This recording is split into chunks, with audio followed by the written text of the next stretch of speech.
حالته نحن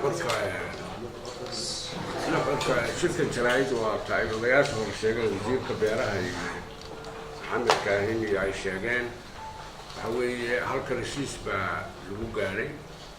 رشيس كلغو قاري قضب كيسا شنات وحكم لها سوي مادان لبك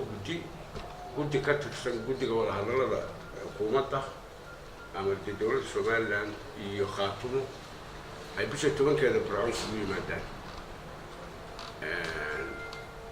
لبك قدي باي سوي مني خاطبوا ورات الجسم الشيء هو الدجان كي بيحمرين ورا اللي يسلوقين بي شاغلوا لي شربة تدخل سوي منيا برعاها لقى سوقي بقلو عرفت سيدا معها واي ولي لقى مهشين سيدا يعدة يو meelaha ka kala imanayaan iyo inta ka soo qayb galaysa wali lagama wada hadina waa wax loo baleesay marka wax aan laga wada hadino labada dhinac ka wada hadin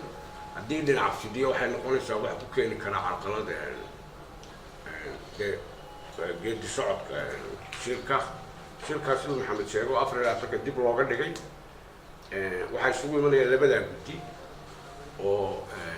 ka tirsan dhinaca Soomaaliya iyo dhinaca Khartoum labada guddi waxay ka wada hadlayaan habka shirka loo qabanayo iyo cidda ka soo qayb galaysa iyo sida loo keenayo marka kadib baa ergooyin iyo iman doonaan haddii debracasi ahaado marka la isla gartay in labaad barcan lagu qabtay haddii meel kale laga dhigayaba labada guddi bay hawshu u taalaa marka dadweynihiiba confusion badan baa galay warar badan baa la soo weydiiyay marka xagga waxa ka baxay warar aan la isla ogeyn ba dhinaca Khaatumo laga soo sheegay marka waxaan leenahay arrinta labada guddi balansan dadweynuhuna ay iskelinin wax walaahow wali waqtiga iyaga loo yeeli lahaa lama gaarin intaas baan ku soo koobaya